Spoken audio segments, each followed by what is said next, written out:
et tout, mais en plus, ce qu'il dit, il dit « Malheureusement, j'ai brisé, ou plus exactement écrasé la tête en l'observant. » Ça, c'est lui qui le dit. Tu comprends? Je veux dire, et c'est... Ben, c'est un bonhomme. Moi, Michel, pourquoi vous ne l'avez pas nommé à l'émission de Claire Voilà, Lamarche? puisqu'il est déjà mentionné publiquement dans un ouvrage de référence littéraire. Sur le coup, je ne l'ai pas mentionné parce que j'avais pas eu une réponse des gens... du moins de mon équipe, si je me mettais dans une situation ambiguë ou une situation même de libelle, où il fallait que je fasse très attention à ça. Bon, OK. Là, maintenant, étant donné que Marie-Thérèse le publie, on devient, bon, là, c'est public, là, je veux dire. Alors, moi, ce que je vous dis, ben moi, j'ai travaillé 2 ans, je suis enquêteur, et je me suis beaucoup intéressé à ça. Parce que, je veux dire, il faut qu'on s'y intéresse, parce qu'il y a quelque chose d'extraordinaire avec ces produits-là. Je veux dire, bon, là, maintenant... La crédibilité du personnage de M. Gad, est-ce que parce qu'il va dire ça, ça devient soudainement un mauvais scientifique? Je veux dire, pendant toute sa vie, c'est un très bon scientifique. Il est même un biologiste. Oui, c'est un biologiste. C'est plus qu'un biologiste. Vous avez tous ces titres ici. Un biologiste, c'est juste qu'à tout récemment, il était professeur d'endocrinologie, de morphologie à l'Université McGill. Exactement. Jusqu'à tout récemment. Ah oui, puis il fait une erreur qui est basique. Je veux dire, c'est la base d'un scientifique apprend comment, je veux dire, même au début, on apprend comment utiliser le microscope. C'est un vieux routier, Exactement, c'est un vieux routier de la recherche. Alors, croire qu'il aurait fait exprès?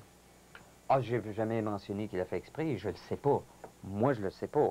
Puis, je suis pas ici pour dire est-ce qu'il a fait exprès ou il a pas fait exprès. Ce que je veux savoir, c'est qu'il sorte et qu'il explique. Il était désolé, en tout cas. Ah, il était définitivement désolé. Il s'est excusé à la personne en se disant « Oh, I'm so sorry ». C'est bon, OK? Bon.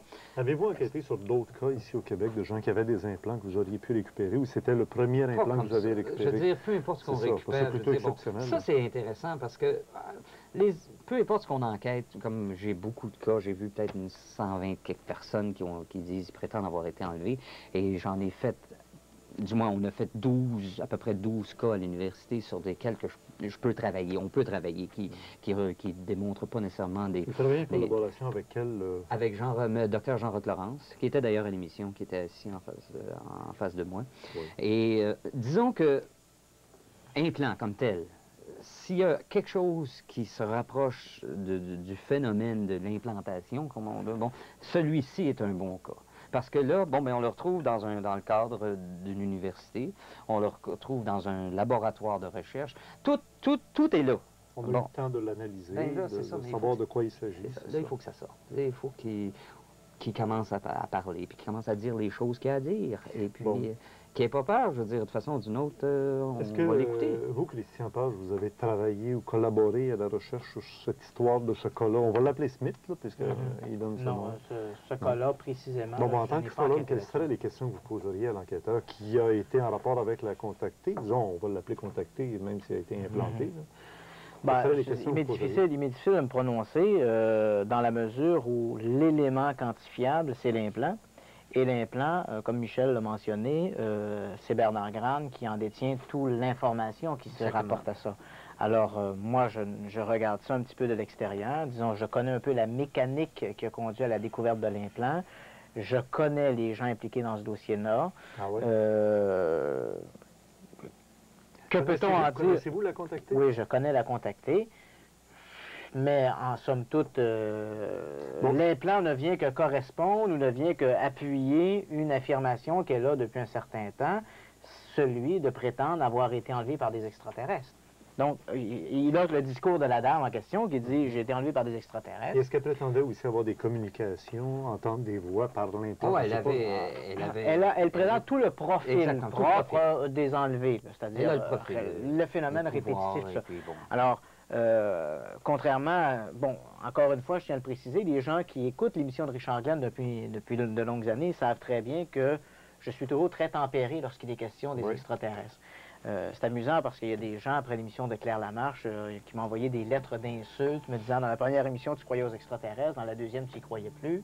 Des genres de gars qui changent de ton chapeau pour répondre à la critique, alors qu'il n'est absolument pas le cas. Tout le monde sait bien, et tu le sais très bien toi-même, depuis des années qu'on se côtoie, que j'ai toujours été très prudent sur la question des extraterrestres.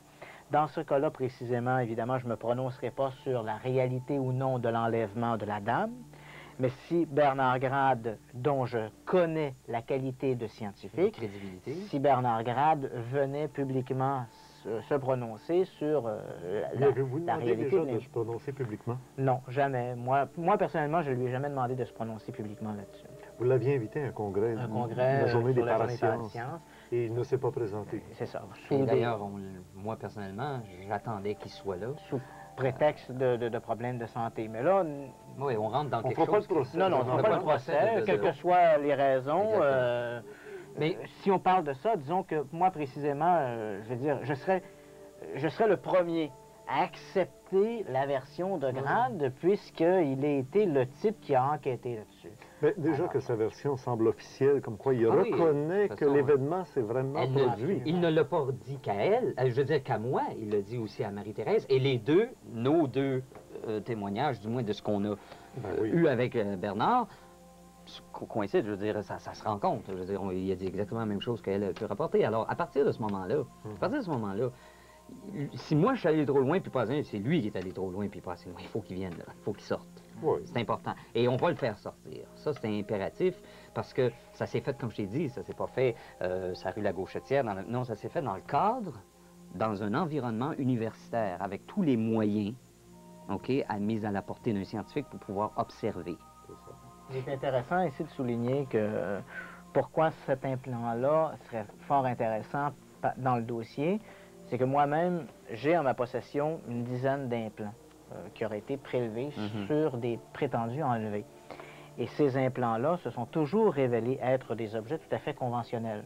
Un petit bout de verre, une roche, un petit bout d'acier. Bon, c'est toujours à peu près le lot des supposés implants qu'on retire des gens qui... Mais on ne l'a jamais vu sortir, en plus. Tu n'as jamais vu la personne sortir. Tandis que dans ce cas-ci, il y a une personne qui vit l'expérience, mais il y a une personne qui est témoin de la sortie de l'implant. Qui était témoin? Dr. Grade. Grade était là au moment où l'incident s'est produit. Vous comprenez? Alors là, on commence à avoir de l'élément. On commence, comme on dit... C'est presque la descente de la soucoupe volante sur la place publique devant des journalistes. Là. Tu sais, je veux dire, pour un scientifique, un scientifique, il veut avoir la preuve dans son laboratoire. Dans ce cas-là... La preuve lui est amenée. Oui, mais attendez, il faut faire une nuance, là. Il faut faire une nuance. Oui. Il y a... Bon, là, tout ce qui est sorti de là, je suis bien prêt à admettre qu'il y a quelque chose... Si je suis prêt à admettre le témoignage de Dr. Grade et de la personne en question, il y a quelque chose qui est sorti. Est-ce que c'est extraterrestre? Question. On ne sait pas, mais à quelque part, pour moi, en tant qu'être humain, je préfère que ce soit extraterrestre, parce que si c'est terrestre, on a un plus gros problème. Dans quel sens? Ben, je veux dire, si c'est extraterrestre, ben... Je suis prêt à accepter que ça peut être dans leur façon de faire. Mais si c'est terrestre, qui est allé porter ça là? Qui quel droit? Ben, la question se pose d'une autre façon. Qui nous manipule? C'est que, là, j'ai beaucoup plus de problèmes avec ça. Je veux dire, ça me concerne, les deux me concernent, mais celui-ci, pour moi, est peut-être les plus dérangeants pour moi. Là. Évidemment que là, on a un dossier qui est excitant là, pour l'ensemble de la population. On dit enfin, on va avoir des preuves. C'est l'affaire McGill. C'est une grosse affaire. On pourrait l'appeler comme ça, l'affaire baptiser l'affaire McGill, ou l'affaire Grade, tant qu'on n'a pas le nom de la fille. Je préfère, moi, l'affaire McGill. Mais dans la mesure... Ça s'est passé dans le cadre d'une recherche et c'est un événement qui s'est produit durant le cours de la recherche, alors ça s'est passé là, avec professeur Grade. Tu comprends? Alors, pour moi, c'est plus l'affaire McGill impliquant Dr. Bernard Grade. Parce que l'Université McGill, ils n'ont pas chapeauté cette recherche-là de façon à pouvoir exiger qu'une explication soit donnée sur la place publique. Ça reste la responsabilité de Dr. Bernard Grade. Ça reste la responsabilité, mais encore là, reste à voir. Ça serait intéressant qu'on débarque avec des coroner, qu'on aille parler aux gens intéressés à l'université, savoir s'ils sont au courant de ce qui s'est passé. Écoute, puis je veux dire, ces documents-là, sont à quelque part. Est-ce qu'ils sont, comme on parlait, moi puis Christian avant, il y a des... en France, il y a des organismes scientifiques, quand il y a quelque chose dans le genre qui se passe, c'est très bien répertorié. Ça sort officiellement et même ils ont des budgets pour faire... Moi, je connais Christian Robert Page pour savoir qu'il va foncer. Lui, il ne peut pas laisser passer une chose comme celle-là en dessous du nez et dire... Oh, non, c'est sûr qu'on va essayer de regarder, on va essayer de travailler puis de regarder. C'est sûr que dans le cas présent, il y a deux éléments qui sont fort intéressants. Si on essaie de regarder ça de façon agnostique, là, il y a bien sûr Grade. S'il est, à titre de scientifique, il ne peut pas prétendre qu'il y a eu manipulation sur la sortie de l'implant, puisqu'il était présent lorsque l'implant était sorti. Donc, là, on vient d'éliminer la possibilité de la manipulation. L'autre élément, il faut quand même reconnaître qu'on a un canard boiteux, dans la mesure où Grade, pour le moment, garde le silence sur l'affaire. On n'a pas accès à l'implant et on n'a pas non plus accès au rapport de données par rapport à l'implant. Mais il ne garde pas un silence total, puisque c'est publié. Oui, mais, je le sais. Mais publiquement, il ne s'affiche pas sur la place publique avec l'implant, ou n'en discute pas, ou n'a pas la volonté de faire connaître l'histoire de façon publique en dehors d'une littérature spécialisée. Et il faut le confronter. Et c'est ça. Il faut qu'il soit confronté, et peut-être dans les... Moi, je pense qu'officiellement, ça doit être fait, parce qu'il faut encore se rapporter aux recherches universitaires. C'est subventionné par des fonds de recherche qui sont, eux, payés par les taxes du monde, qu'on le veuille ou non. Alors, ça nous concerne tous. Ça te concerne toi, ça concerne monsieur tout le monde. Alors, on a les mêmes questions à les poser avec, peut-être même, par le système médiatique officiel, les nouvelles, et faire un dossier. Ça le demande. Moi, je crois que, en tout cas, je vais faire les démarches, je vais essayer de faire des démarches pour que ça se fasse dans ce sens-là, et qu'on réussisse à le mettre devant une caméra. Bon, monsieur Grade, vous avez... Mais vous prétendez, alors... Une prochaine fois, Michel Deloire, que vous parlez de sujets aussi épineux que celui-là en public sur une émission comme ça de Claire Lamarche, c'est beau de dire la vérité. Mais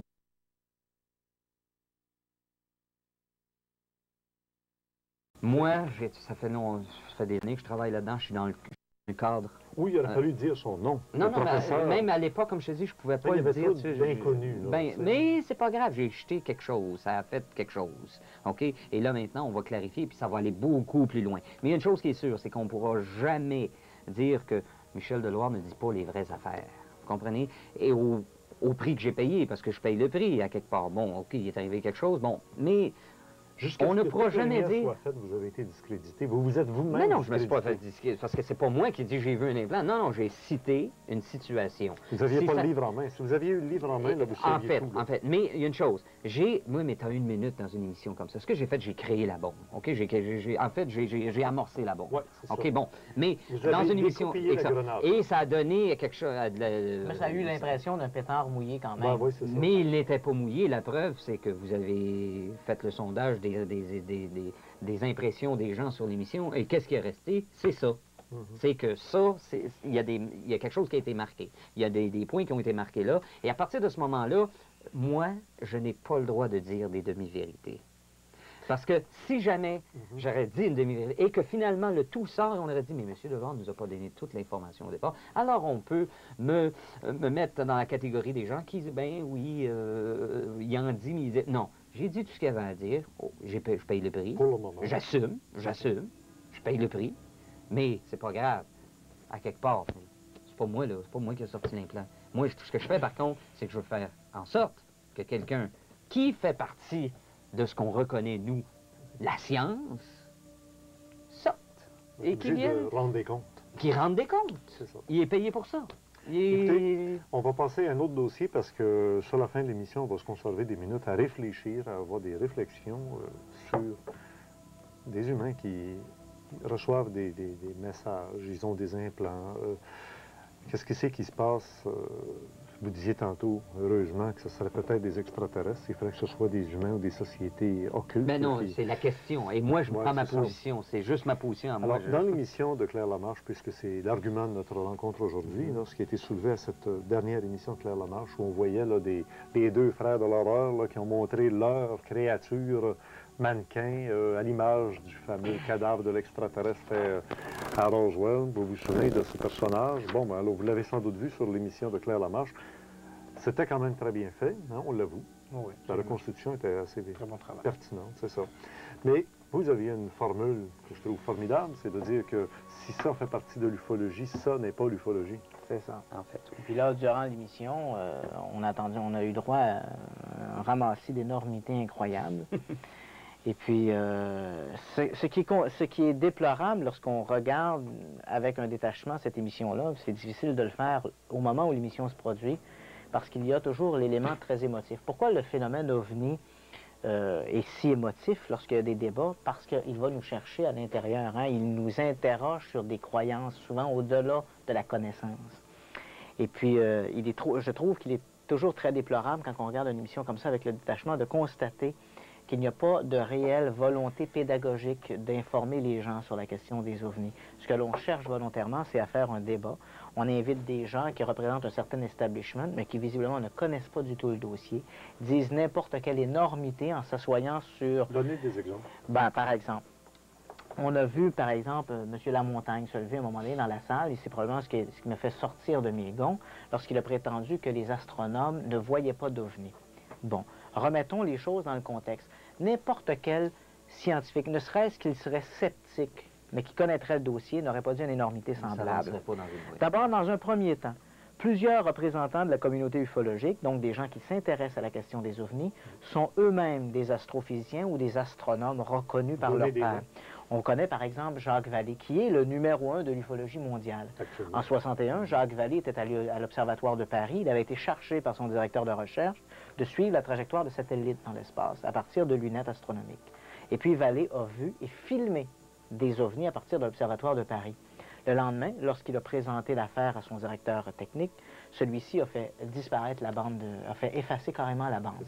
Et ça a été l'amorce. Hein. Vallée, en voyant ça, a dit « Mais c'est incroyable, on dissimule, on occulte des documents, on fait disparaître des preuves, il est clair que le phénomène dérange. » Et ça a été l'amorce. Aujourd'hui, Vallée, 30 ans plus tard, on le retrouve à la tête à peu près de toutes les entreprises qui se font sur la recherche ufologique sérieuse dans les domaines de recherche scientifique. Vallée est aujourd'hui considéré comme un des représentants mondiaux de l'intelligence artificielle. Il dirige une firme d'informatique très importante dans la région de Los Angeles, de San Francisco, et puis il a été associé à différents programmes de recherche à Silicon Valley en Californie.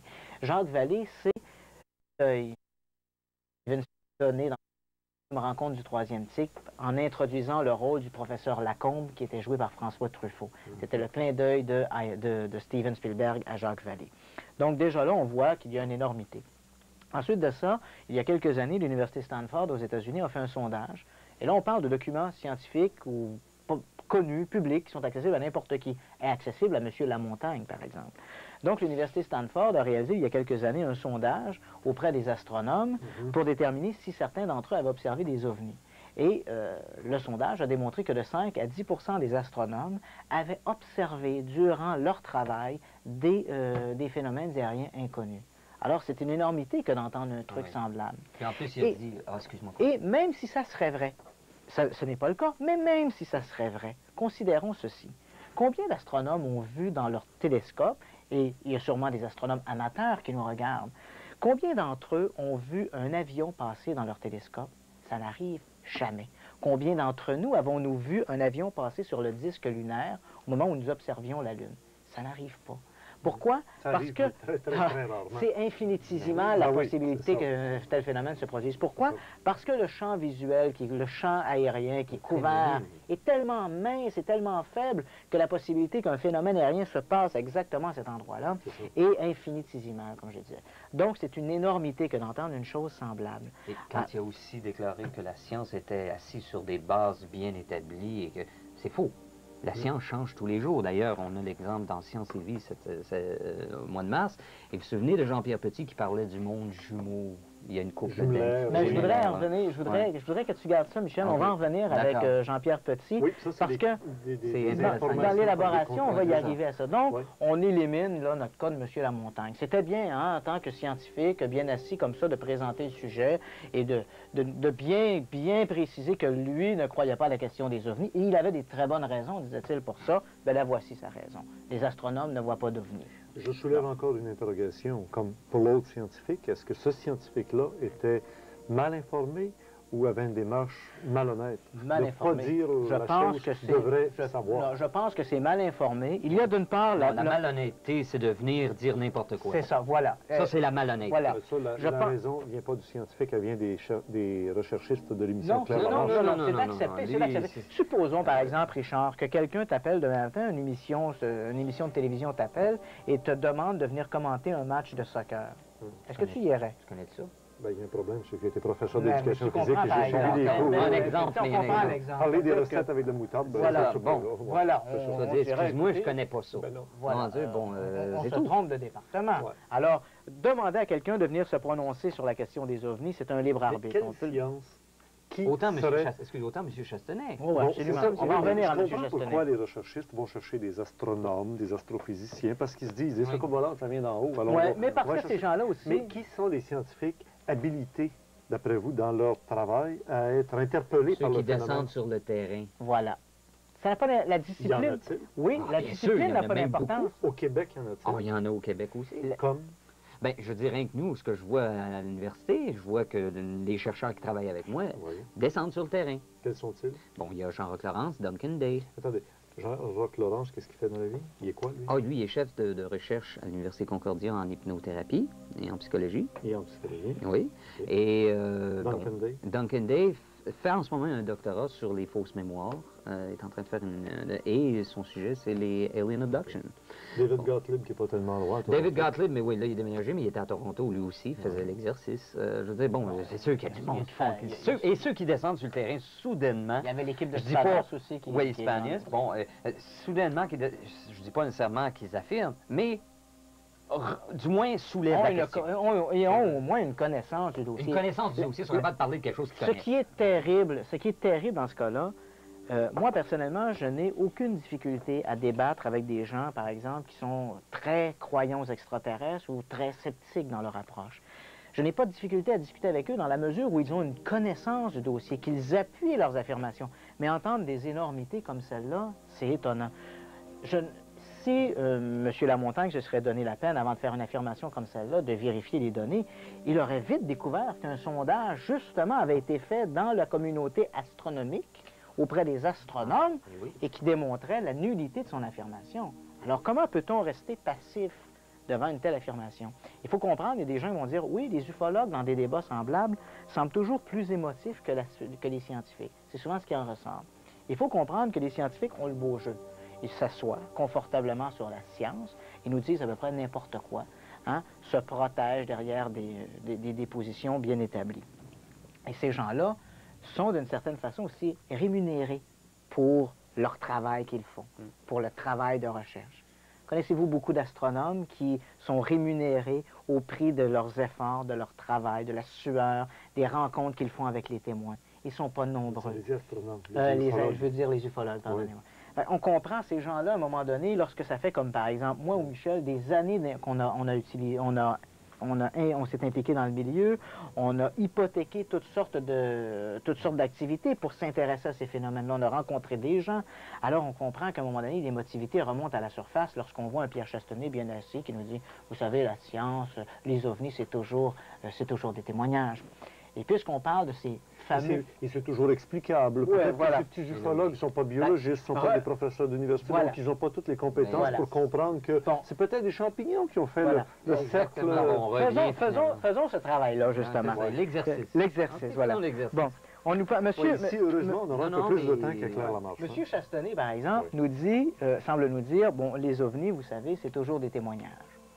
Et puis, il n'y a pas de data, de matière sur laquelle la science peut s'appliquer pour faire de la recherche. D'où la raison pourquoi le monde scientifique n'a pas un intérêt pour les ovnis. Ça, encore là, c'est une énormité qui est incroyable. Monsieur Chastenay est en train de nous dire, et dans le fond, c'est ce qu'il nous rappelle, il est en train de nous dire, les Québécois et les Québécoises, vous êtes à l'âge de pierre de la science, et c'est tant mieux, et restez-y. Parce que dans le domaine de la recherche sur les ovnis, M. Chastenay semble ignorer, ou le sait-il, il ne le dit pas, qu'en France, par exemple, au Centre national d'études scientifiques, pas des ufologues dans un fond de cour ou dans une cave, le Centre national d'études scientifiques ont un département qui s'appelle le CEPRA, qui veut dire le Service d'expertise des phénomènes de rentrée atmosphérique. Comme on le voit, c'est d'abord un organisme cautionné par le gouvernement français, c'est fait avec les deniers, évidemment, des payeurs de taxes français, et c'est un service, même si on nous dit service d'expertise des phénomènes de rentrée atmosphérique, c'est le terme poli pour dire les ovnis. C'est dirigé par Jean-Jacques Velasco. Et là, on voit qu'il y a des recherches en laboratoire. Oui, c'est évidemment des recherches de laboratoire et des dossiers. Et quand on parle, M. Chastenay nous dit qu'il n'y a pas de dossier quantifiable. J'ai amené ici uniquement pour la démonstration des dossiers sur lesquels c'est penché le CNES, le Centre national d'études scientifiques. Qu'est-ce qu'on voit là, ici? Bien, ici, on nous décrit, par exemple, le carottage, le Trans en Provence. Ici, ce sont les traces de Trans en Provence, qui est un site en 1981 où on a raconté qu'un ovni s'était posé et où il y a eu études sur des relevés d'échantillonnage.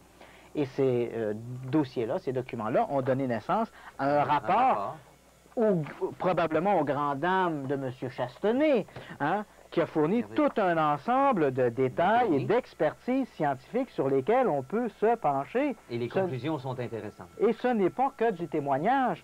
Et attention, les gens qui signent ces rapports-là ne sont pas des ufologues. On parle des docteurs Bougnas, on parle des docteurs Jean-Pierre Petit, on parle de Jean-Jacques Velasco du CEPRAN.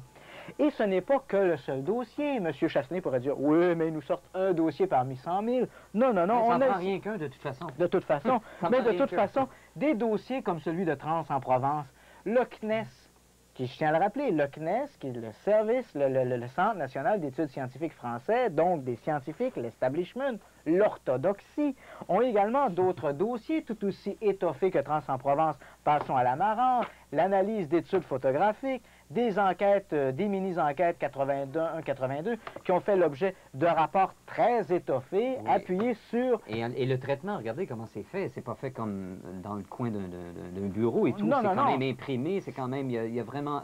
Il y a un effort pour que ce soit facile d'accès. Et je tiens à le rappeler, ce sont des documents scientifiques faits dans un cadre scientifique, par un département scientifique, dans un centre de recherche scientifique, et tout ça est appuyé sur de l'information quantifiable. Et c'est codé en plus. Et c'est au-delà du témoignage. M. Chastenay ne s'est visiblement jamais donné la peine de consulter ces documents pour faire des affirmations semblables. Alors la question qu'on peut s'interroger, pourquoi, et c'est ce qui est malheureux, je peux comprendre qu'à défaut de budget, on ne puisse pas inviter sur un panel Jean-Jacques Velasco, qui est le directeur du CEPRAN. On peut comprendre ça. Mais à défaut d'avoir Jean-Jacques Velasco, doit-on nécessairement nous imposer un Pierre Chastenay? Ou un La Montagne. Ou un La Montagne, voilà la question qu'on peut se poser. Et revenant à ce que je disais tout à l'heure, voilà. La Montagne, quand non, dans le fond, c'est davantage sur Chastenay. Ou Chastenay, oui, les deux. Regardons, un autre exercice amusant. Bon. Ouais. Reconnaissons que peut-être notre ami Jean Cazot, s'est peut-être laissé emporter dans la fougue de l'événement. Et Jean Cazot a dit quelque chose que peut-être, pour certains auditeurs, a pu être un peu éraillant. Lorsque Jean Cazot a dit, bon d'ailleurs, M. Chastenay nous a fait un beau petit discours sur la science et la vitesse de la lumière, nous expliquant qu'il était impossible de voyager au-delà de la lumière, et puis là, M. Cazot s'est laissé emporter. Les lois de la physique ici sont les mêmes lois que de la physique à l'univers. M. Cazot a semblé mettre ça en doute, ce qui, à mon avis, avait peut-être un peu tort, ou peut-être ça a été placé un peu hors contexte dans le cadre de Jean Cazot. Évidemment, M. Lafleur, notre chroniqueur, journaliste scientifique, mais grand sceptique devant les éternels, a quand même avoué qu'on n'était pas à l'Assemblée nationale et que si les lois de la physique étaient valables ici, elles étaient certainement valables ailleurs dans l'univers. Je reconnais que sur ce point précis, nos représentants scientifiques ont certainement raison. Mais là où est-ce qu'il faut prendre en considération, c'est que lorsqu'ils disent que ce qui est ici est valable ici est valable sur d'autres planètes ou ailleurs dans l'univers, vrai, dans la mesure où on parle de notre univers. Déjà à l'heure où on se parle, il y a des scientifiques qui ont émis la possibilité que notre univers ne serait peut-être pas seul. Pensons par exemple au professeur Jean-Pierre Petit en France. Je ne cautionnerai pas Jean-Pierre Petit sur son implication dans le dossier des UMIP, dont il a fait beaucoup parler de lui. Mais parlons de sa qualité de scientifique. Il ne fait aucun doute que Jean-Pierre Petit est un scientifique de grande qualité. On lui doit la magnéto-hydrodynamique, dont on a développé des prototypes. Jean-Pierre Petit, s'inspirant de travaux qui avaient également été faits par le dissident soviétique et physicien Andreï Sakharov, a élaboré une idée, une image d'un monde gémellaire, deux univers. Dans ce deuxième univers, la vitesse de la lumière ne serait peut-être pas obligatoirement de l'ordre de 300 000 km à la seconde. Imaginons qu'à un endroit précis de notre univers, on puisse passer dans ce monde souterrain, cette sorte de métro interstellaire, et puis on pourrait voyager 50 fois plus vite que la lumière dans un univers où la vitesse de la lumière serait différente, et ressortir dans notre nouvel dans l'univers premier. Et c'est ce qu'il a démontré dans ses travaux cosmologiques, car il l'a publié. Voilà. Et c'est le résultat auquel il arrive. Scientifique. Et tout le point, la pierre angulaire de Jean-Pierre Petit était l'antimatière. Parce que Jean-Pierre Petit posait son a priori en se disant, lorsque le Big Bang s'est produit, là-dessus, il était rejoint par Andreï Sakharov. Je me garde bien ici de faire un cours de physique. Je ne suis pas physicien. Voilà. Tombez pas dans le piège des scientifiques qui deviennent mais disons, je ne fais que reprendre les propos de Petit et je vais m'en tenir qu'à ça. Petit nous dit, et il est rejoint là-dessus sur Sakharov, que lorsqu'il y a eu le Big Bang, selon la valeur ou les connaissances scientifiques, il y a dû y avoir émission d'antimatière, à tout le moins égale à la matière que créait l'univers. Le problème, c'est quand on regarde l'univers, on ne trouve pas cette antimatière-là. Et Sakharov avait trouvé la réponse à ça. Pourquoi? Parce qu'il a foutu le camp. Il a foutu le camp où? Dans un univers différent du nôtre, un univers gémellaire. Alors, évidemment, lorsqu'il y a eu cet énoncé dans les années 70, on s'est dit, ces types-là déraillent. Et qu'est-ce qu'il y a de plus proche qu'un savant? C'est un fou, disait-on à l'époque. Mais maintenant, la science a progressé. On a mis la main sur l'antimatière. Oui, et maintenant, la porte... Il faut préciser une chose. Jean-Pierre Petit en parlait de ce monde jumeau-là. Et avec des équations, on a mis la main sur l'antimatière. Et maintenant, on est au seuil de l'antimonde. Ils l'ont trouvé. Ils ont réussi à isoler et à aller chercher 9 atomes de l'antimonde. Ils l'ont là. Ça veut dire qu'ils ont démontré, et par l'image, et je trouve que la pochette est extraordinaire, ça démontre tout. Regardez, ça se passe là aussi. Et ça expliquerait ce que Jean-Pierre m'expliquait, ce qui était... Quand on voit une soucoupe volante, et qu'elle se montre au point A, au point B, sur radar, et qu'elle disparaît, et qu'elle réapparaît, et qu'elle s'en va au point C, le temps qu'elle disparaisse pour ne pas endurer toutes ces forces de gravité-là, elle va dans le monde jumeau, elle bascule dans le monde, elle cloque, ce qu'on appelle en termes, elle va dans le monde gémellaire, revient et refait l'exercice de l'autre côté. Ce qui fait que c'est une science dont on n'avait pas les références. On les a. Là, il y a peut-être des gens qui savent ne nous quelle oblige pas. crédibilité on peut donner au magazine ici. Mais c'est le grand ziggorat de la communauté scientifique. Nos amis Pierre Chastenay ou Claude Lafleur s'en référeront à Science et Vie. Ils devraient d'ailleurs. Je pense qu'ils ne l'ont pas vu. Rappelons d'ailleurs, pour le bénéfice des auditeurs, que Science et Vie, c'est le même magazine que citaient les sceptiques lorsque Science et Vie disait que l'OVNI belge n'était que le F-117A et dont ils juraient sur la crédibilité. Mais maintenant, messieurs, ce qui est intéressant à voir dans le document, ça c'est le numéro de... mars 96. Et ce qui est intéressant, c'est que là, en ce moment, les scientifiques émettent un rêve et une théorie, mais que Jean-Pierre Petit soulevait avec équations et tout, du carburant pour visiter les galaxies. Et ça c'est l'élément. C'est que là, il vient d'expliquer. On vient d'expliquer pourquoi que ça peut voyager. Tu vois, Richard, dans ce cadre-là, encore là, je vais me garder de cautionner obligatoirement la visite des extraterrestres. Je ne dirais pas oui, forcément, les extraterrestres nous visitent. Mais il est fantastique de voir que la science d'aujourd'hui n'a rien à voir à ce que sera la science de demain. Alors comment des Chastenay, des Lafleur, peuvent-ils venir nous faire des petits laïus sur la valeur scientifique quand dans leur propre communauté, ça bouge. Et surtout ce que la science était hier. Et Chastenay et la montagne sont restés à hier. Comme à l'époque de Christophe Colomb, je vous avais dit un jour, c'est plus des bateaux à voile. Ce sera des avions qui se déplacent en l'air. Christian m'a soulevé quelque chose d'intéressant. C'est un pas aussi. D'ailleurs, oui, c'est ça. Christian m'a soulevé quelque chose de fascinant, c'est que les émissions invitent des gens comme Chastenay et la montagne. C'est parce qu'à quelque part, il faudrait commencer à orienter les recherchés, c'est-à-dire qu'il y a d'autres choses que ça. Il y a d'autres choses que ça. Là. Je veux dire, je m'excuse, il y a des pointures qui arriveraient avec des choses beaucoup... Et on ne serait même pas obligé de faire un débat émotif, car ce ne serait pas émotif, il n'y aurait pas de confrontation. Ce serait tout simplement que les règles ont changé et la référence Imaginez-vous quel serait le bienfait pour le public en général, quelle est la qualité pédagogique que le public aurait droit si on pourrait asseoir autour d'une même table, asseoir ou autour d'une même table, un Jean-Pierre Petit, un Jacques Vallée, un Dr Mansens et compagnie. Imaginez-vous la qualité de l'information qui pourrait en sortir, plutôt que d'entendre des grandes gueules, finalement, comme Lafleur ou Chastenay. Encore pour répondre à ces scientifiques-là qui disent que c'est basé sur...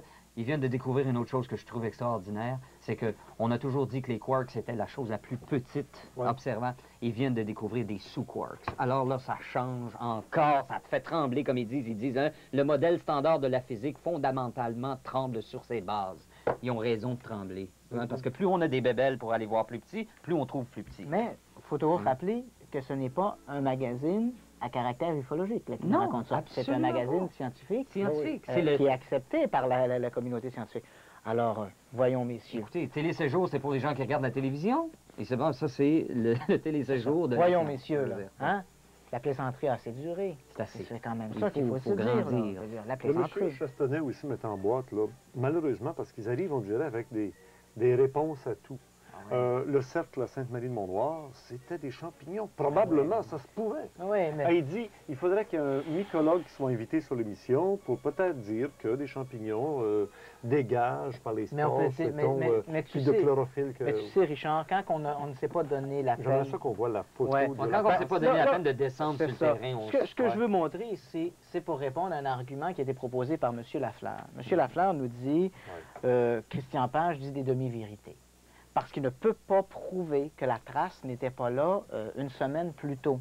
Il faut comprendre que dans le contexte de Sainte-Marie-de-Mont-Noir, dans la nuit du 19 au 20 novembre 89, les gens voient des phénomènes aériens lumineux. Ces phénomènes-là varient d'un témoignage à un autre, mais ça, c'est normal. C'est un phénomène qu'on rencontre régulièrement dans l'investigation sur le phénomène ovni. Ça s'est passé durant la nuit, en plein milieu de la nuit. En plein milieu de la nuit. Un des témoins, celui qui va être le témoin principal de l'événement, cette nuit-là, est réveillé vers à peu près 6 heures du matin, entre 5h30 et 6 heures du matin. Il voit toute sa chambre est éclairée par une luminosité bleue. Il se lève, tire le rideau, croit que quelque chose est en feu, soit sa maison, soit la maison du voisin d'en face, quelque chose d'anormal se produit. Il tire les rideaux et là voit, juste à peu près à la fête du toit de la maison de son voisin d'en face, 4 fenêtres carrées, ou ce qu'il va décrire comme des... Et là, je le cite, des spots de 4 par 4. Il dit, c'est comme s'il y avait un 4 par 4 qui était sur le terrain derrière chez le voisin, parce qu'avec l'angle, il avait l'impression que c'était là. Et puis soudain, ces 4 spots de 4 par 4 vont se soulever et se déplacer légèrement vers le nord, disparaître. D'un coup, comme si on avait tourné l'interrupteur, là, fini. Ça s'arrête. Et puis tout redevient normal. Est-ce qu'il y avait un bruit, un son? Absolument rien. Et puis tout d'un coup, peut-être 15 secondes plus tard, le même phénomène se rallume à nouveau, mais là, il s'est légèrement encore déplacé vers le nord. Ce phénomène-là va se reproduire 4 fois. Lui, le témoin principal, M. Noiseux, n'entendra aucun bruit. D'autres témoins dans la région de Sainte-Marie-de-Mont-Noir vont rapporter des crépitements, des grisilles, un peu comme un transformateur électrique qui aurait eu de la difficulté, comme si un moteur électrique aurait forcé. C'est d'ailleurs ce que le monsieur chez qui ça s'est produit dans sa cour pensait. Lui, il pensait que c'était un transformateur. D'ailleurs, parce que lui-même s'est réveillé. Ah oui. Et pendant quelques secondes, il s'est ouvert les yeux, vu que toute sa pièce, à lui aussi, était éclairée d'une luminosité bleutée, mais il a cru qu'un transformateur était en feu, et au moment où il s'apprêtait à se lever, tout est redevenu normal. Alors, il n'a même pas jugé bon de continuer la manœuvre, retirer à nouveau la couverture sur lui, et voilà. Alors, ce qui se produit, le lendemain matin, le témoin qui a vu les lumières s'élever appelle son voisin d'en face, parce qu'évidemment, les deux hommes se côtoient. Il l'appelle, lui dit, écoute, mon vieux, la nuit dernière, est-ce que tu as été éveillé par quelque chose? L'autre lui répond absolument rien. Ah, oui, peut-être une lumière, mais sans plus. Et l'autre se met à lui raconter le phénomène qu'il a observé, les fenêtres et tout ça. Le témoin qui n'a rien vu, sauf la lumière dans sa chambre, réplique à son voisin, il dit, t'es tout de même pas en train de me dire que tu as vu une soucoupe volante au-dessus de ma maison. Et l'autre, il dit, ah, oublie ça, écoute... Oublie ça. Si on écoute des émissions de télévision qui mettent en boîte les témoins, on a entendu qu'on n'a rien vu. Oui, mais il ne faut pas oublier une chose aussi, c'est que celui qui a vu, en plus, il y a sa femme à côté qui aussi a pu observer. Parce qu'en plus de ça, il a dit, moi, il voulait prendre son bat de baseball, c'est cute, ça. Il ne faut pas oublier, il y a combien de témoins autour de tout ce cas-là de Sainte-Marie-de-Mont-Noir? Mais dans l'ensemble, il y a eu plusieurs investigations qui ont été faites. Si on inclut les témoins rencontrés par les enquêteurs indépendants ainsi que ceux par la GRC, on pourrait résumer à peu près une quarantaine, cinquantaine de témoins. C'est pas beaucoup. Mais j'en reviens à la trace, parce qu'on va voir de quelle façon la trace est découverte et comment monsieur Lafleur a tendance à un petit peu tourner les coins, parce que M. Lafleur ne s'est pas rendu sur le terrain. Donc, on se retrouve le lendemain de l'événement. M. Galarno, donc, après avoir accroché avec son compagnon, discute un peu avec sa femme, dit, tu sais, le voisin d'en face a vu des lumières au-dessus de la maison, blablabla, et puis on s'en tient là. Il passe une partie de l'avant-midi à faire un peu de ménage, tout ça, aide sa femme dans des travaux ménagers. Et puis arrive l'heure du midi, on s'assoit à la table. La table, chez M. Galarno, donne directement sur la porte patio et elle, la porte, donne sur le terrain, évidemment, à l'arrière.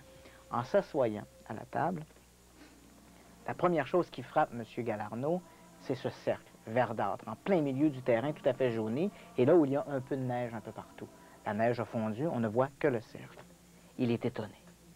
Alors, comment penser? Et là, évidemment, appelle son voisin lui dit, écoute, viens donc faire un tour à la maison, je vais te montrer quelque chose. Et le voisin s'en vient, les deux hommes vont ensemble sur le côté de la trace, et ils vont me raconter un détail assez amusant. Ils vont dire, on n'osait pas embarquer dans la trace, parce qu'on avait peur que ce soit radioactif ou un truc semblable. Alors, sait-on jamais? Mais voilà. En plus, oui, bon. Je veux dire... Alors, c'est sûr, si on regarde l'argument de M. Lafleur, certes, on ne peut pas jurer que la trace n'était pas là 3 semaines plus tôt. Mais regardons le contexte. M. Galarno prend son dîner chaque jour assis au même endroit, en regardant exactement dans la même direction. Le champ est là devant ses yeux. Est-il vraisemblable de croire que la trace aurait pu être là pendant 3 semaines sans qu'il s'en rende compte? C'est invraisemblable. Et c'est là tout à la photo de la trace. Et voilà, on va la montrer, la photo de la trace, on va voir, les gens vont bien voir comment ça devient très évident. Qu'il y a une anomalie, définitivement. Une anomalie. Évidente, ouais, et qui a été d'ailleurs observée et analysée. Oui, c'est ça. Ça a été envoyé en laboratoire. Bon. Mais là où ça devient intéressant... Et là où la trace, on peut le montrer, on le voit très bien, c'est ça. C'est ça. La trace, là, on la voit, là, elle est ici. Et quand on est devant, bon, c'est un grand cercle. Grand cercle vert. Okay. Et puis bien fait en plus. Là. Je sais mais pas c'était devenu vert en l'espace de quelques heures. Quelques heures. Oh, oui. Et ce qui est extraordinaire, c'est qu'on est en hiver et ça se met à pousser là-dedans de l'eau. Là. Je veux dire, on va aller me chercher le fermier qui a fait ça, il va faire pousser des carottes. C'était dans la nuit du 19 au 20 novembre 89. Il faisait très, très froid. Hein, va me chercher le fermier qui a fait ça, là, il va pousser des carottes en hiver. Il va être milliardaire, ce gars-là. Fait qu'évidemment, les demi... Mais est-ce que le gazon a jauni le lendemain ou 2 jours plus tard? Non, ça restait pendant des années. Je veux dire, en fait, la trace, je dirais, l'aspect verdâtre de la trace a perduré pendant quelques semaines. Oui. Et puis ensuite, la trace a repris la même teinte jaunâtre du restant de l'environnement. Ce qui est étonnant, c'est que dans les mois qui ont suivi, lorsque le printemps est revenu, il s'est mis à pousser sur ce cercle-là une végétation qui était tout à fait atypique au reste de l'environnement. On ne parle pas de champignons, on parle vraiment d'une végétation qui couvrait une sorte de luzerne très dense, qui couvrait un cercle de 60 pieds de diamètre. C'était très, très dense. La qualité nutritive également, au niveau de la chlorophylle, était très élevée et on retrouvait beaucoup d'insectes, tout ça. Il faut quand même comprendre que je n'ai rien contre l'idée des champignons, je n'ai rien contre une possible explication. Mais il faut s'être donné la peine d'avoir fait l'exercice. Nous, ce qu'on a fait même, c'est amusant parce qu'on a vu M. Lafleur se piéger lui-même. On a pris des échantillons de sol et de végétaux qu'on a envoyés à l'Université Laval, lesquels ont été analysés par Jacques Debroux, qui, lui, est un spécialiste. C'est lui, M. Debroux, qui, chaque année, fait l'analyse des terrains de tous les cultivateurs régionaux pour leur dire ce qu'ils doivent mettre sur leur terrain au niveau des enzymes, les nitrates, etc. Donc, il connaît bien les fertilisants. Et puis lui-même reconnaît qu'il n'y a aucun phénomène naturel connu artificiel qui pourrait reproduire un phénomène semblable. Ce qui est amusant de constater dans le cas de M. Lafleur, c'est qu'après, il nous regarde et puis il nous dit, vous savez, il dit, ce qui est étonnant, c'est que si c'est vrai qu'on aurait pu faire pousser des tomates dans le désert, pourquoi n'a-t-on pas été plus loin? Alors, il s'est lui-même piégé, c'est un petit peu l'argument. Justement, c'est la question que nous, on se pose. Comment après qu'une analyse comme celle-là a été faite de façon agnostique, comment se fait-il que des gens d'Environnement Canada, il y a eu une petite équipe dirigée par un certain M. Grandmaison qui s'est rendu sur place. Et M. Grandmaison m'a confirmé au téléphone qu'il y avait eu modification des génomes. On parle de l'ADN des plantes dans ce cas-là. On m'excusera, mais les champignons ne font pas ça. Là. Mais ce qui est important à venir ici, c'est que, et on revient sur le cas de grade, c'est que, ce qu'on arrive ici, c'est que sur la Terre, si on a un problème légal, criminel, on a besoin du crime, on a besoin de trouver le corps, on a besoin en plus des traces, on a besoin de preuves et on a besoin de témoignages. Bon, et puis après ça, on construit un dossier. Dans ce cas ici, si je suis un avocat, et j'ai montré ça à des amis avocats, en expliquant tous les détails, il y a un cas. Je veux dire, n'importe qui peut aller défendre ça. La trace est là, les témoins sont là, et le crime a été créé. Le crime, c'est ils ont été là. C'est ça le crime. Bon, OK, ça serait ça le crime. Il n'y a pas de meurtre, c'est juste d'exister. Bon, alors, ils existent. C'est ce qu'on met en cause. Ben oui, on remonte. Ben, c'est encore là, après ça, on peut aller plus loin. Mais une chose est sûre, c'est qu'il y a une anomalie qui s'est produite. Il y a des témoins qui ont vu quelque chose d'anormal. Et tout ça dans un délai de temps qui marche. Je peux vous dire qu'en cours avec un jury, serait dur à démolir. Ce qui est très malheureux dans le cas de Sainte-Marie-de-Mont-Noir, et c'est ce qui est déplorable, il faudra retenir ça, je pense, la leçon à retenir, c'est que si un phénomène semblable se serait produit en France, on n'en serait pas là aujourd'hui. Non, parce qu'en France, il y aurait une aux grandes dames de M. Chastonnay de Lafleur, le CEPRA se serait rendu sur place. Le CNES se serait intéressé à l'affaire. Et aujourd'hui, Sainte-Marie-de-Mont-Noir, le cas de Sainte-Marie-de-Mont-Noir, serait un petit livre comme ça, documenté. À l'intérêt d'une communauté scientifique. Au lieu de ça, évidemment, on peut... Et peut-être que ça aboutirait même dans un magazine comme ça. Voilà. Mais malheureusement, avec l'étroitesse d'esprit de gens comme Chastonnay, Lafleur et autres, avec des idées de plutôt faire des débats télévisés plutôt que de chercher à fournir une information pédagogique, on n'en sort pas. Le phénomène OVNI au Québec est dans le ghetto de la connaissance. Exactement. Mais ça Michel Deloire, vous avez bien connu Jean-Pierre Petit, et même grâce à vous, il était même venu faire son tour ici au Québec. Ben alors, il s'était mouillé avec l'histoire des humides, et puis c'est un petit peu caca, parce que l'histoire des humides, oui, mais attendez. Jean-Pierre, c'est toujours, de toute façon... Il s'était mouillé, mais il s'était pas noyé. Il s'était padé, c'est ça, je veux dire. Il s'était pas noyé. Il a dit, les documents se prétendent, et lui, il a dit, je m'en fous d'où ça vient, en autant que j'ai un profil scientifique. Et il a toujours tenu ce discours-là après de moi. Bon, des fois, il s'est avancé sur des choses, mais ça, il a perdu sa crédibilité? Absolument pas. Il est toujours directeur de recherche au CNRS. Non seulement il est directeur de recherche, mais il a publié sur le monde gémellaire, sur les missing mass, mondialement. Il a été dans le Science and Physics, Astrophysics and Science, et dans une revue scientifique italienne. Et ça a été débattu, ces référés ont été débattus pendant 1 an et quelques. Et puis j'étais en communication avec, et il trouvait ça pénible. Mais en même temps, il dit, je vais gagner. Et comme de raison, il a été publié. Et les maths fonctionnent. Ils fonctionnent tellement bien qu'ils l'ont mis en pratique. Je veux dire, bon, et là, ils ont le monde jumeau. Ils l'ont trouvé. Lui, ce qu'il dit, c'est qu'il y a un espace tampon. Non, un espace tampon. C'est intéressant d'ailleurs qu'il montre ça.